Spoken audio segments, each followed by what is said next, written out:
8. The Danubian Andonites. The Andite peoples of the Euphrates Valley migrated north to Europe to mingle with the Blue Men and west to the Mediterranean regions to mix with the remnants of the commingled Saharans and the southern Blue Men. And these two branches of the white race were, and now are, widely separated by the broad-headed mountain survivors of the earlier Andonite tribes which had long inhabited these central regions.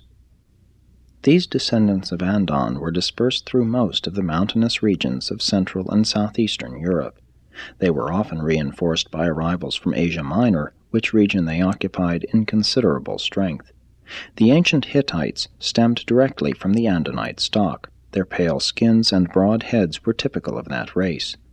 This strain was carried in Abraham's ancestry, and contributed much to the characteristic facial appearance of his later Jewish descendants who, while having a culture and religion derived from the Andites, spoke a very different language. Their tongue was distinctly Andonite.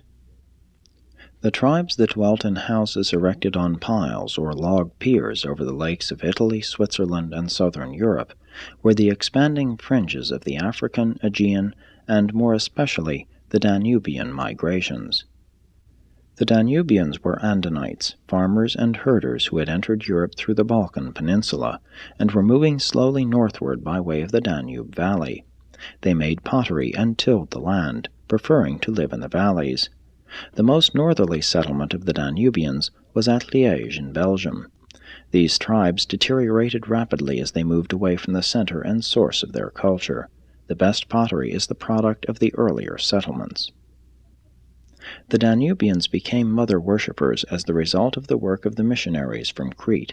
These tribes later amalgamated with groups of Andonite sailors who came by boats from the coast of Asia Minor, and who were also mother worshippers. Much of Central Europe was thus early settled by these mixed types of the broad-headed white races, which practiced mother worship and the religious rite of cremating the dead, for it was the custom of the mother cultists to burn their dead in stone huts.